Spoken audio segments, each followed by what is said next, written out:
Assalamualaikum warahmatullahi wabarakatuh. Selamat pagi teman-teman semua di sini. Bagaimana kabarnya hari ini? Sehat? Alhamdulillah. Jadi teman-teman semua, kalau di sini pada sehat ya. Nah, aku senang banget ya hari ini karena bisa ketemu kalian yang cantik-cantik dan yang ganteng-ganteng. Nah, di sini kalian udah pada kenal aku belum? Karena kalian belum pada kenal aku di sini mau memperkenalkan diri. Nama aku Sipa Silvia, aku mahasiswi UIN SMH Banten, prodi bimbingan konseling Islam. Aku semester 5. Nah, kita itu di sini sebelum memulai kegiatan, alangkah baiknya itu kita berdoa terlebih dahulu supaya kegiatan kita ini diberi kelancaran. Di sini ada yang memimpin doa?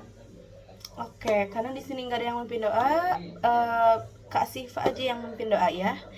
Baik, berdoa dimulai. Alhamdulillah selesai. Baik, teman-teman, di sini semua ada yang tahu kita mau ngapain hari ini? Nah, jadi hari ini kita akan melaksanakan kegiatan pengisian instrumen dengan daftar cek masalah. Nah, apakah kalian sebelumnya sudah pernah mendengar apa itu AKPD? Nah, jadi AKPD itu eh, AKPD itu adalah angket peserta didik. Nah, apakah kalian sebelumnya sudah pernah mendengar AKPD? Baik, AKPD. Kalau misalnya kalian belum pernah mendengar, di sini aku akan menjelaskan mengenai AKPD, yaitu salah satu instrumen BK yang berisi pernyataan masalah-masalah yang sedang dialami. Jadi oleh si siswa siswi ya, jadi aku itu mohon kalian kerjain dengan sungguh-sungguh dan jujur gitu, dan sesuai dengan keadaan pada diri kalian masing-masing. Nah, di sini itu tidak ada jawaban benar atau salah, tidak boleh menyontek, dan yang pasti itu jawaban teman-teman itu akan dijaga kerahasiaannya teman-teman.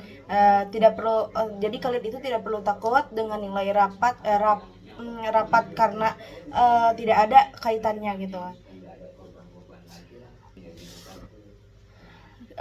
Di sini aku udah mengirimkan kepada ketua kelas ya. Nanti ketua kelas itu yang akan meng-share di grup kalian.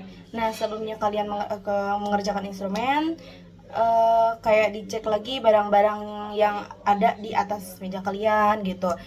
Barang-barang yang ada di pinggirnya takutnya ada yang berserakan. eh Kalau misalkan masih ada, disimpan dulu ke dalam tasnya, di bawah atau enggak di samping kalian, supaya kalian itu mengerjakannya lebih fokus. Nah, jadi pernyataan itu ada 50 ya. Kalian mengerjakan 60 menit. Apakah cukup? Oke. Mungkin itu yang saya sampaikan. Nanti kita lanjut ke sesi uh, Oke, kita masuk ke rencana kegiatan atau action plan bimbingan dan konseling SMKN 4 Kota Serang. Jadi di sini bidang layanannya itu bidang pribadi. Jadi kita ngambil dari uh, apa ya ini, action plan. Nah, dari situ kita ngambil dari yang paling banyak permasalahannya di bidang pribadi itu ada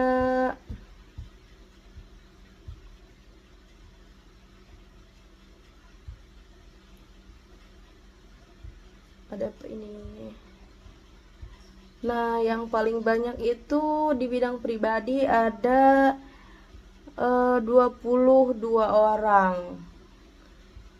Ada 22 orang, lalu kita masukkan ke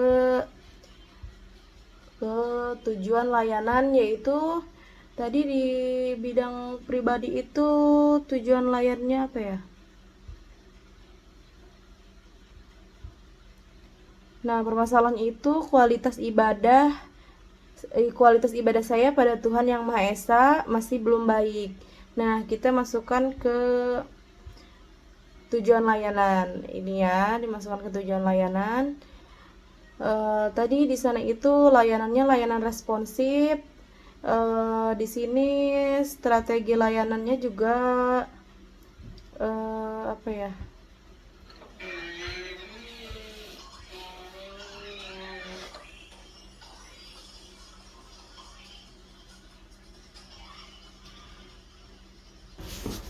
Nah, di sini ada strategi layanan itu konseling individual ya, sesuai sama strategi layanan yang di sini.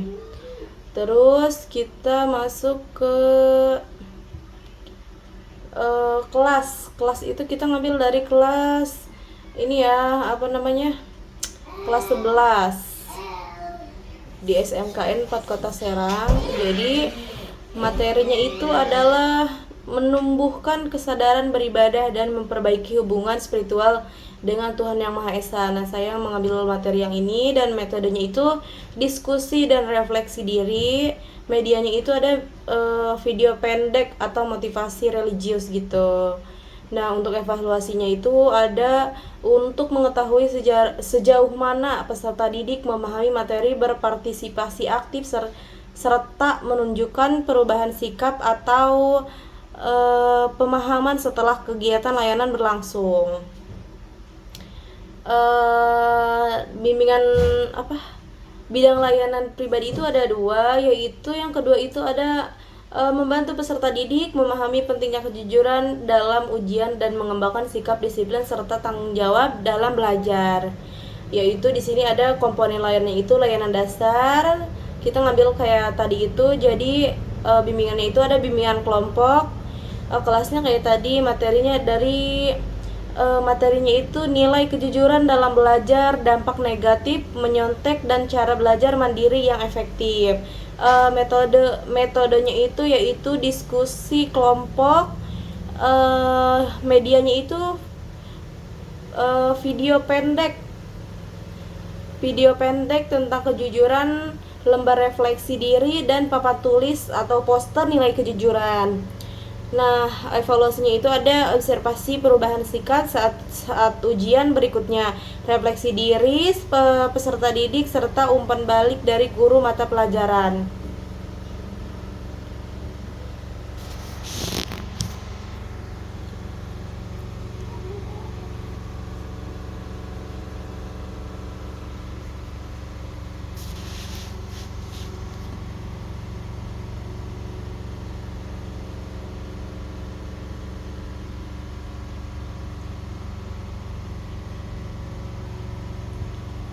Ada juga bidang sosial. Kita ngambil yang paling banyak di bidang sosial itu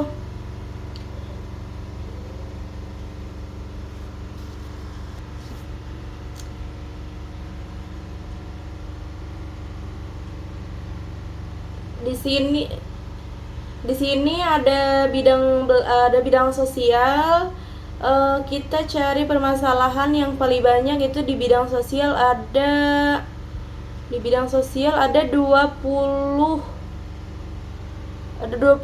permasalahan. Nah, jadi permasalahan itu ada saya belum bisa memiliki kepekaan diri dan sosial. Nah, kita masukin ke tujuan layanan.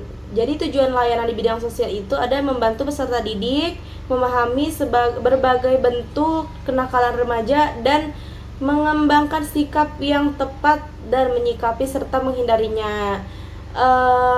Komponen layannya itu ada layanan dasar, strategi layannya itu ada bimbingan klasikal, kelasnya itu ada kelas 11. Materinya ada cara menyikapi dan mencegah kenakalan remaja seperti meningkatkan kedisiplinan, memperkuat nilai, memilih pergaulan positif, dan bertanggung jawab atas tindakan sendiri. Metodenya ada ceramah interaktif dan tanya jawab. Medianya ada PowerPoint atau poster edukatif tentang kenakalan remaja. Evaluasinya ada untuk mengetahui sejauh mana peserta didik memahami materi, berpartisipasi aktif, serta menunjukkan perubahan sikap setelah mengikuti kegiatan layanan. Selanjutnya ada bidang belajar. Nah, bidang belajar kita ngambil yang paling banyak itu ada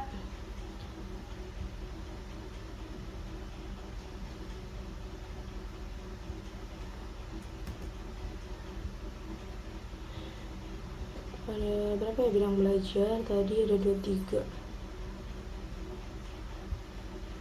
Nah, bidang belajar itu yang paling banyak ada 23, yaitu saya merasa belum menemukan cara belajar yang efektif.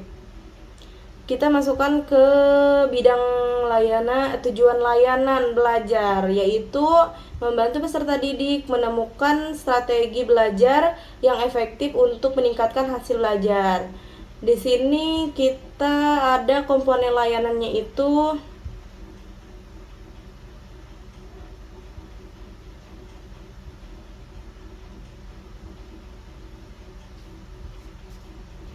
Nah, di sini itu komponen layannya itu ada layanan dasar ya, layanan dasar.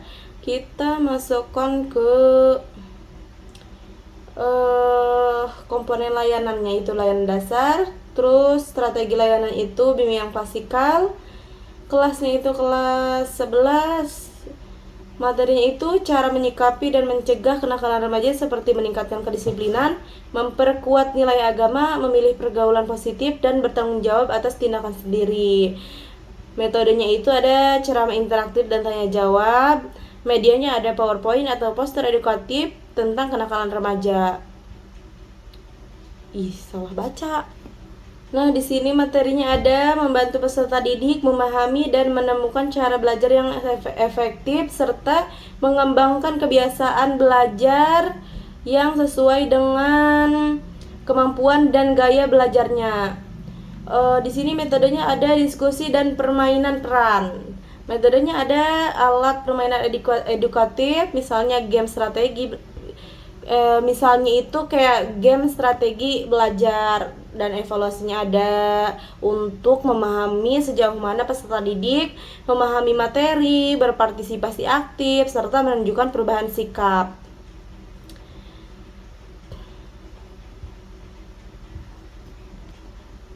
Dan yang terakhir itu ada bimbingan, ada karir ya, ada karir. Yang terakhir itu ada karir. Kita ngambil permasalahan lagi yang paling banyak. Yang paling banyak itu di sini di bidang karir itu ada 22 orang. Yaitu saya masih memiliki keraguan dengan pilihan cita-cita atau karir di masa depan. Kita masukkan ke tujuan layanan ya. Tujuan layanan itu membantu peserta didik mengatasi keraguan dalam menentukan cita-cita dengan cara memahami potensi diri dan peluang karir di masa depan. Ini seperti yang tadi itu komponen layannya yang diambil dari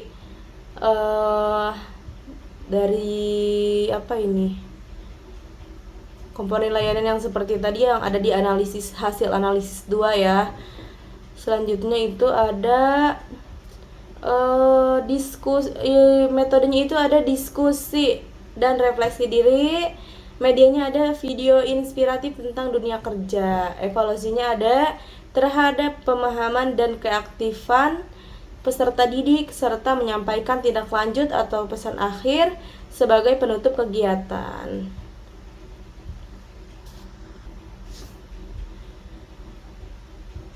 Nah, setelah itu kita membuat RPL bimbingan klasikal. Nah, di sini ada komponen layanan yang tadi kita ambil dari atas itu, kita ngambil layanan responsif. Bidang layanan itu diisi dengan BK pribadi. Ini tuh BK dari BK bimbingan konseling pribadi, tapi layanannya ada juga bimbingan klasikal. Fungsi layanannya juga untuk tujuannya ada membantu peserta didik meningkatkan keimanan dan ketakwaan kepada Tuhan Yang Maha Esa serta membiasakan perilaku yang mencerminkan nilai religius dalam kehidupan sehari-hari. Sasaran layanannya ada itu kelas 11. Materi layanannya ada menumbuhkan kesadaran beribadah dan memperbaiki hubungan spiritual dengan Tuhan Yang Maha Esa. Waktunya itu ada 40 sampai 45 menit. Metode atau tekniknya itu diskusi dan refleksi diri. Media alatnya itu ada video pendek, motivasi religius. Tahap awal pendahuluannya itu yang ke satu ada pertanyaan tujuan. Pertanyaan tujuannya itu ada guru bimbingan konseling atau konselor menyampaikan tujuan kegiatan agar peserta didik memahami arah dan manfaat layanan. Yang kedua itu ada penjelasan tentang langkah-langkah kegiatan kelompok. Pembentukan kelompok diisi dengan kegiatan akan diawali dengan penjelasan singkat, lalu akan didiskusikan diskusi kelompok kecil dan diakhiri dengan refleksi serta kesimpulan. Yang C itu ada mengarahkan kegiatan atau konsolidasi, yaitu guru BK membantu peserta didik memutuskan perhatian dan menyiapkan diri untuk mengikuti kegiatan, misalnya dengan ice breaking atau permainan ringan, mengaitkan topik layanan dengan pengalaman sehari-hari peserta didik. Yang C-nya itu ada mengondisikan kelas agar tenang dan fokus. Yang tahap peralihan yaitu guru BK mengalihkan suasana dari kegiatan sebelumnya menuju fokus kegiatan layanan. Contohnya itu yang A itu ada menyampaikan pertanyaan premantik seperti siapa di antara kalian yang sudah punya cita-cita. Yang B itu ada menayangkan video atau cerita pendek yang relevan dengan topik layanan. Yang C itu ada memberikan semangat agar peserta didik itu siap mengikuti kegiatan inti.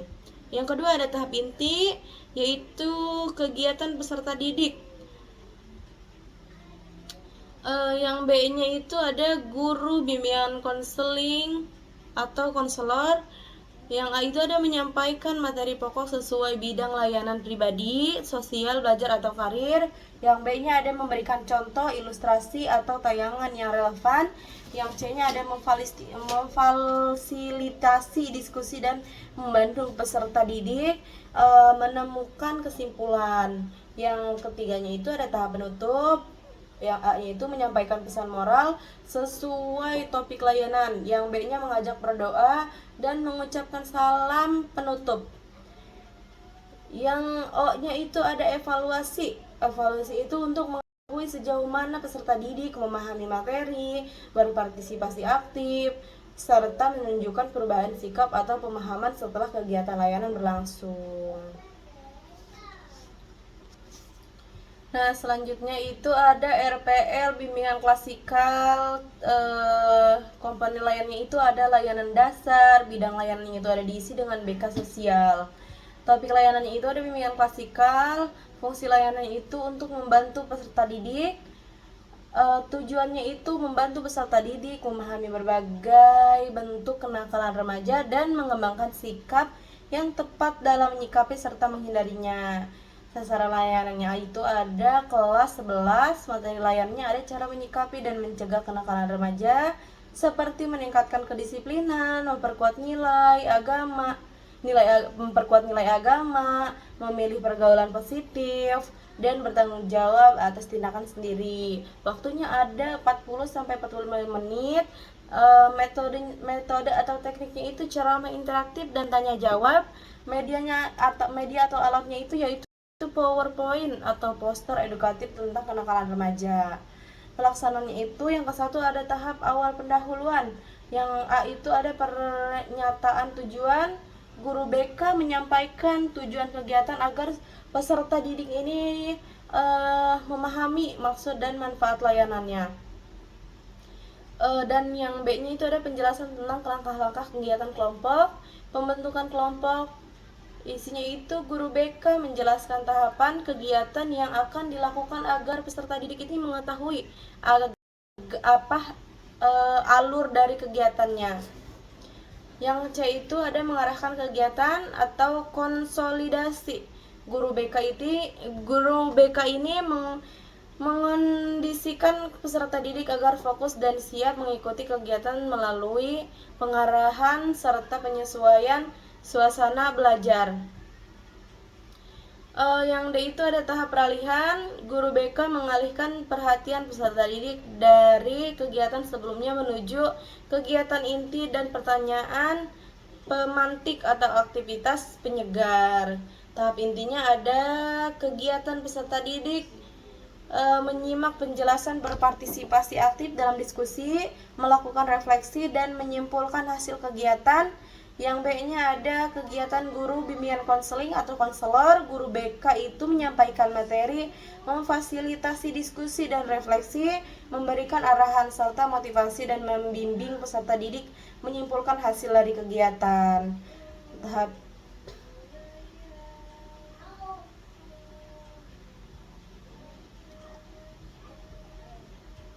agar peserta didik ini mengetahui alur kegiatannya. Yang C-nya ada mengarahkan kegiatan atau konsolidasi, yaitu guru BK mengkonsolidasikan peserta didik agar fokus dan siap mengikuti kegiatan melalui pengarahan serta penyesuaian suasana belajar.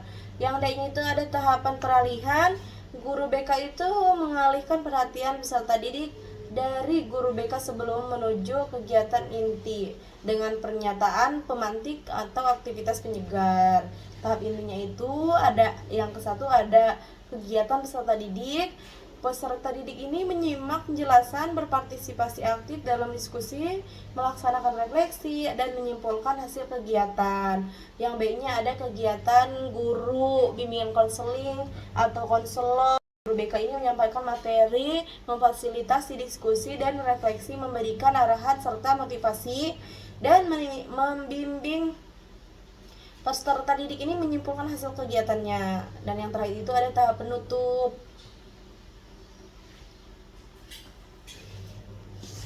Nah, di sini ini ada layanan dasar. Karena layanannya sama bimbingan klasikal, maka komponen layanannya itu sama layanan bimbingan klasikal. Kita tadi ngisi ini itu samain aja sama yang di atas, seperti bimbingan belajar dan sosial.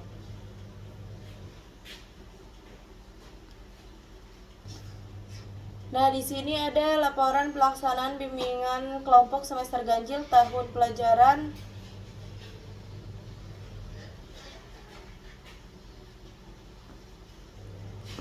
pelajarannya itu 2024 sampai 2025. Komponen layannya itu ada bidang layannya pribadi, hari dan tanggal pelaksanaannya itu hari Senin, misalkan 2 Oktober tahun 2025. Waktunya itu dari jam 10 sampai selesai. Kelasnya ada kelas 11. Tujuannya untuk apa? Untuk membantu peserta didik memahami pentingnya kejujuran dalam ujian dan mengembangkan sikap disiplin serta tanggung jawab dalam belajar. Nah, dan yang ke-1 itu ada pertanyaannya, misalkan uraikan kegiatan yang telah dilaksanakan. Yang keduanya itu ada hasil yang diperoleh. Yang ketiganya ada kesimpulan yang didapat atau analisis. Yang keempatnya ada tindak lanjut dari kegiatan ini. Di sini diisi dengan kepala sekolah, dan di sini ditandatangan dengan oleh guru BK atau konselor.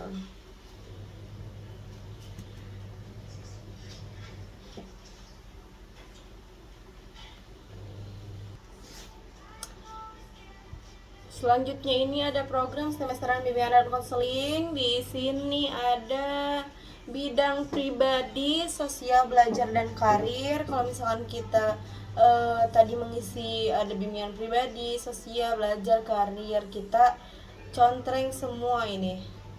Kalau misalkan di sini ada asesmen kebutuhan. Kalau misalkan ada pada bulan berapa kita contreng di bidang, misalkan tadi yang itu tuh adanya di bidang pribadi. Nah, kita contreng di sini. Kalau misalkan contrengnya tanda checklistnya itu nggak bisa, kita boleh pakai huruf V. Fungsi bimbingan konseling ini ada pengentasan. Tujuannya ini ada tercapainya efektivitas layanan bimbingan dan konseling. Di sini udah terlihat jelas kelasnya itu kelas 11 sampai waktunya itu Juli sampai Desember. Selanjutnya karena ini menyusun program bimbingan konselingnya nggak ada, maka kita kosongkan. Fungsi bimbingan dan konselingnya ini ada pemahaman dan pengentasan, Tujuannya itu ada terungkapnya kebutuhan peserta didik atau konseli. Selanjutnya ini kelasnya seperti yang tadi ya.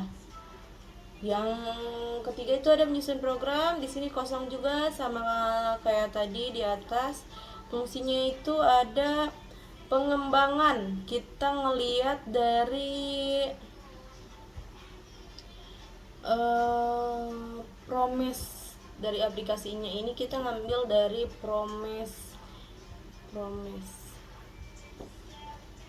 Nah, ini promise genap. Kalau kita ngambilnya dari promise ganjil. Nah, di sini itu tadi apa sih tadi tuh nah, kalau misalkan di sininya nggak ada permasalahannya, kita nggak usah ngisi. Ini boleh dikosongkan aja. Selanjutnya itu ada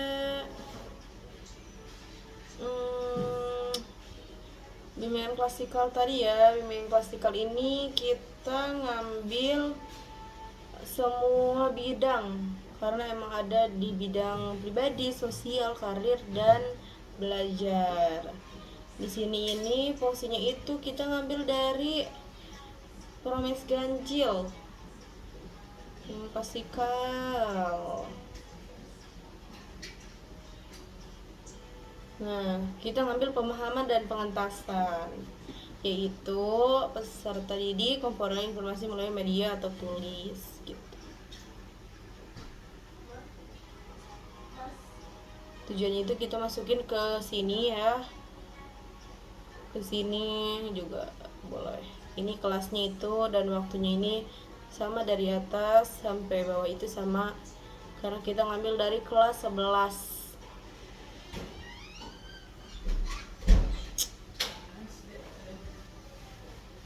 Nah, yang ini kita samain aja sama yang atas. Melakukan asesmen kebutuhan itu ada di atas. Kalau misalkan di sini ada asesmen kebutuhan, ada dari bulan Juli. Full bulan Juli ini melakukan asesmen kebutuhan, kita contreng. Kalau misalkan nggak bisa, tanda contreng kita boleh pakai dengan huruf I. Mendapatkan dukungan kepala dan komite sekolah itu cuma ada di minggu ke-1 dan minggu kedua. Layanan dasarnya itu ada bimbingan klasikal, yaitu minggu kedua, 3, 4 sama bulan Agustus awal. Bimbingan kelompoknya itu ada bimbingan kelompok itu pada bulan Agustus di awal bulan, minggu awal. Layanan responsif adanya di konseling individual, yaitu pada bulan Agustus minggu ketiga dan awal bulan September. Konsel apa nih?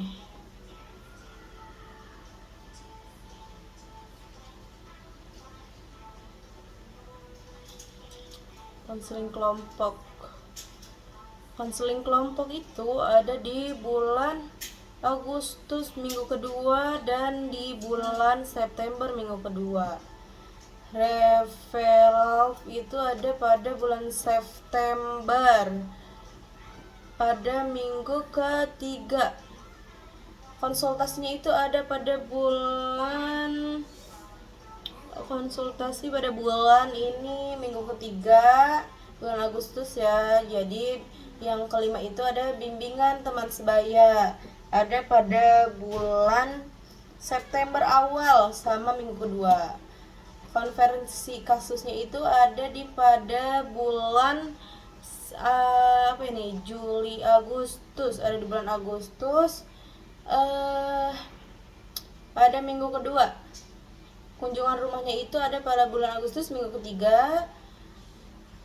Peminatan dan pelaksanaan dan perencanaan individual itu ada yang ke-1 itu ada konseling individual dan kelompok, ada pada bulan Juli minggu keempat dan di bulan Agustus minggu kedua.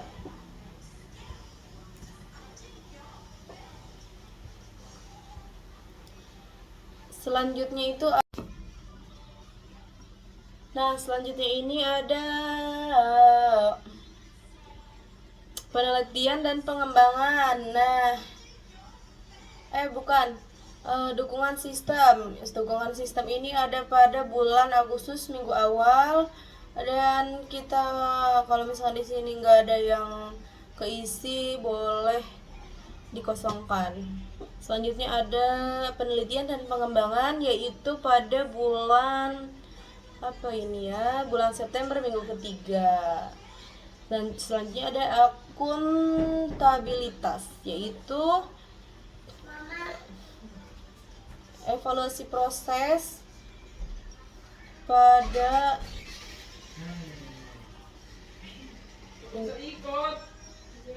minggu keempat bulan September. Evaluasi hasilnya itu ada pada bulan Juli minggu kedua, Juli sama bulan Agustus minggu ke berapa ini? Minggu keempat. Minggu keempat, dan ada pada minggu ke-4 di bulan September. Lalu yang terakhir itu ada pembuatan laporan. Nah, pembuatan laporan ini ada pada minggu ke-3 di bulan September. Baik, cukup sekian dari saya. Mungkin kurang lebihnya mohon maaf. Wabillahi taufiq wal hidayah. Wassalamualaikum warahmatullahi wabarakatuh.